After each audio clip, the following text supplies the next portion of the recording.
Hey guys, and welcome back to another video. It's been a while since the last one, but I've got something really worth posting here. It is a 0.45 opening and 0.35 closing, or 0.4 and 0.3 if you're going off with new terms. I built it here with Brick Crafter. He's really fantastic, he's very clever. A lot of what he did led to this door, and he really helped with the bottom. And it's just a very clean and very small door at only 308 blocks, which for now is the world record. It will probably remain to be the world record for synchronized ones, but I mean, we'll have to see. But anyway, I'm going to do just the tutorial today. If you want an explanation, post in the comments, that's perfectly fine. I'm happy to do one. It would just take a lot longer, so just here for the tutorial today. Well, let's just jump straight into the piston layout and the just door frame. So it's going to sit here. Now, because it's too wide, you sort of get the exposed piston layout on one side, which is just quite cool to look at. So the door frame will go in here, and those. And then the piston layout differs from the previous 0.45 I made and posted, my 396 block one, because it uses folds on the corners instead of being the doubles like that. It folds the doubles into the corners, which turns out works much better for this layout or for this size. You simply can't get it to fit really with standard doubles. But yeah, so this will look familiar to a lot of people, especially people who have made 0.3 second 4x4s. They use other folds on the side as well. But yeah, so that's our piston layout. I guess we'll now just jump straight into the input circuit, which is here. And much like with several doors, the input circuit will look quite weird because it sort of has to dance around all the other circuits on top of other things. But this is just it. Oh, don't forget your lever. I'll just do one side to start. And it loops up like this. Up. And hopper. Put a slab. And then we need some obsidian here, and one there. That will be needed later. And it's almost identical on the other side. Just up. Again. Hoppers. Slab. Then here we'll only use one obsidian. We'll work around that later. And now this should work, and you know it works when it powers all of those 4 pistons and all of those 4 pistons. So that's great. And now, I guess we can go on to the bottom closing, which is really what Brick Crafter helped it out the most on. It's probably not very intuitive as to why it needs to be this way, but it will be made apparent pretty soon.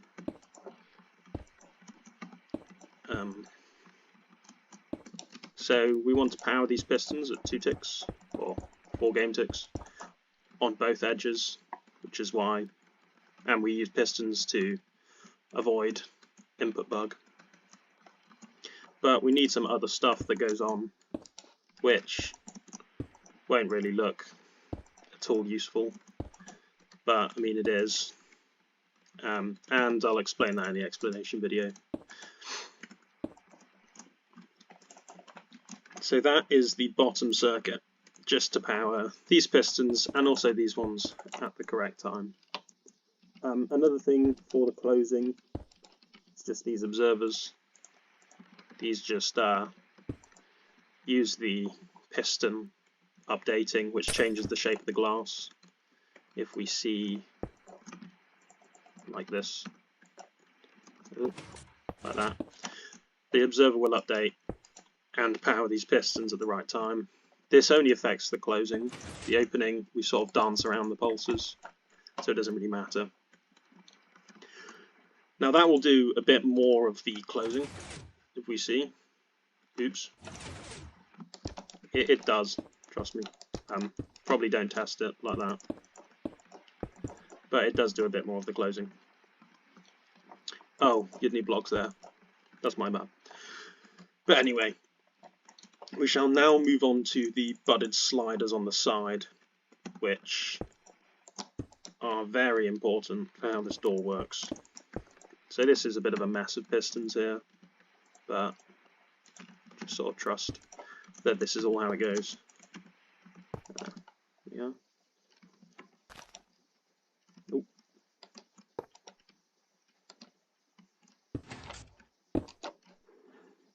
So that is that slider. And here is this slider. Now you will immediately notice these sliders aren't the same height. That's fine, they're not supposed to be. I had to have them at different heights to make the door work, but they do functionally the same thing on either side. This side needs this, so this will update it at the right time. Well, it will update, it will power it to push down. This piston will eventually update it at the right time. That right time is sort of leached off of the top though, so you'll see that when we get there. And I guess we'll move swiftly on to the block event delay to this piston. Now this has gone through the budded slider, and obsidian, and this setup. So this slider will move this piston, well, allow this piston to move to here, then push across, which will power it through the floor, and then it sort of tucks it away in the opening, which is marvellous. This is another bit that Brickcraft came up with. I was just able to sort of squash the top down of the door to make it fit into a smaller area or volume. Oh, bit of lag. So there. And now, I guess we shall move on to the top slider. So the top uses also a budded slider, like the sides. It's a bit slower and a little bit different, but it functionally does a very similar thing.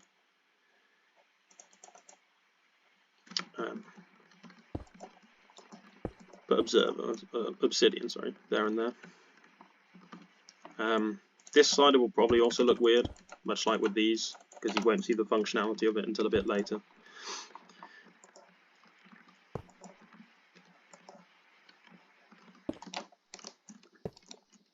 And there. And you might say, how is this budded? I mean, these are obvious. This one is less so. We actually put it here. Oh, this should be an observer for later. Now power that piston, but that's irrelevant.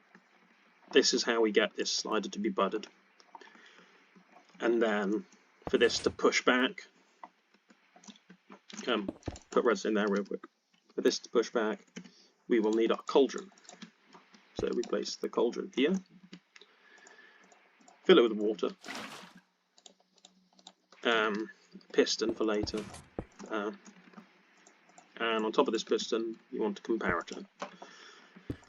And now you want a repeater on 2 ticks.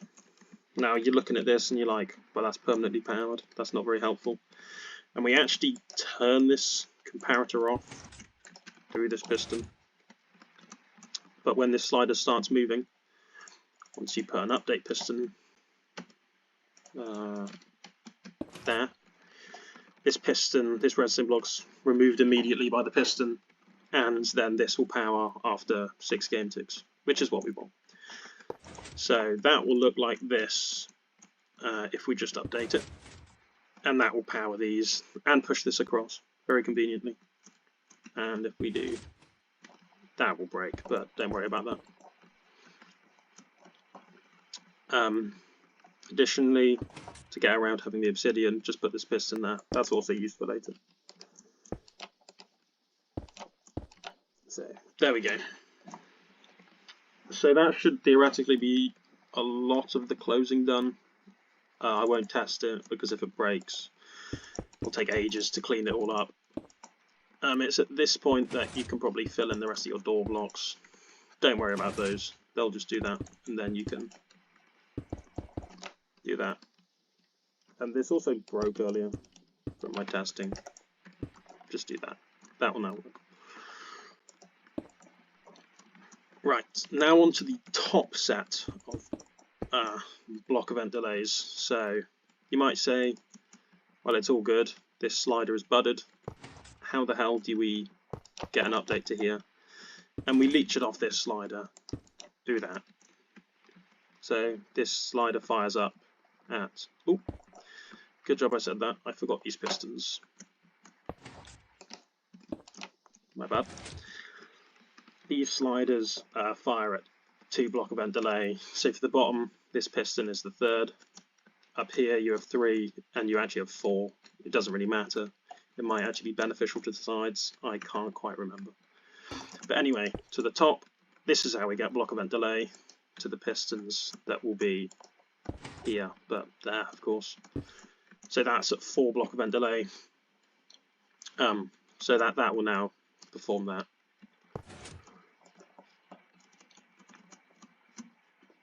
Now to get block event delay to here, because of course we need at minimum 6, or well, 3 more than whatever the side one, 3 more block event delay than these ones you need here. And we get that from, well, the piston we placed there earlier and here. So both of these we need to power these blocks, but also retract these pistons at just the right time. And so the chain that we use here is this one. So you might look at this and say, how on earth are you getting the chain to this piston? But it actually uses this fold piston as part of the chain. Oops. Which is just really, really cool. It just so happens that it can be used at the right times. So you actually have 1, 2, 3, 4 block event delay, which is actually more than we need, but you know, you can't really have too much. And then over here, we actually already have it. You have 1, 2 from these, 3 here, which is why this isn't obsidian, and then 4. This could probably be a note block and obsidian here, but just have the piston. It's just nicer. And then you might be thinking, well, how on earth are we powering these? And that is simply through a repeater on the vortex on either side. The vortex will become relevant later when I show you. Also over here, to refire this slider down, we just use the fact that this redstone block will arrive here, 3 game ticks. Well, power the piston at 3 game ticks, and that will power that slider down. Now this should almost work, I believe. There are 1 or 2 tiny bits missing. Oh, of course. That was my fault. Of course, the tutorial was going too well for me not to bugger something up.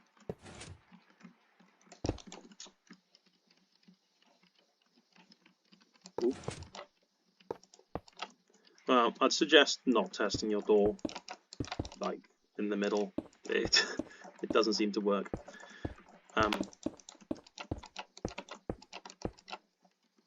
There we go. That should be all good.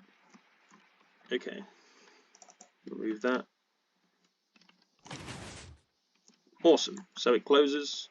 These should be pushed across. These should be pushed across. And you may think, why are they not put, like, this is powered.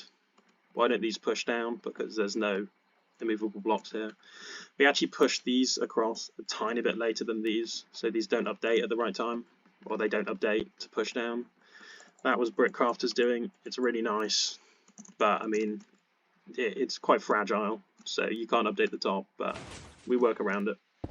And there we go. So this is now nearly done. So you might have seen here, this piston was there because of this, and that means that we need to retract this at the right time. At the moment it's not. This side is actually dealt with by this redstone block and the 4 game tick pulse there, which was really, really convenient. But here we actually just need glass there, which will update this observer to grab this back at the right time. And then you might have seen the sides didn't fully work, and that's because we need to repulse this from 3 game ticks to 6 game ticks. And actually on this side we just need that. This powers from 2 to 4, but this hasn't finished retracting until 3, so it will only power from 3, and then this will power in the slider. The observer will power this piston from 4 to 6, so therefore we get 2 to 6 technically, but this can't start extending until 3, so we get our 3 to 6. And over here we do a slightly similar thing of that and that. So that's your 2 to 4, that's 2 to 4, and that turns into 4 to 6. So between them you get 2 to 6. That should now... perfect. So there you go. That is your completed door. As far as I'm aware, it's not directional or locational. I guess let me know in the comments if it breaks. It really shouldn't. But yeah, it's a wonderful door, and thank you for watching.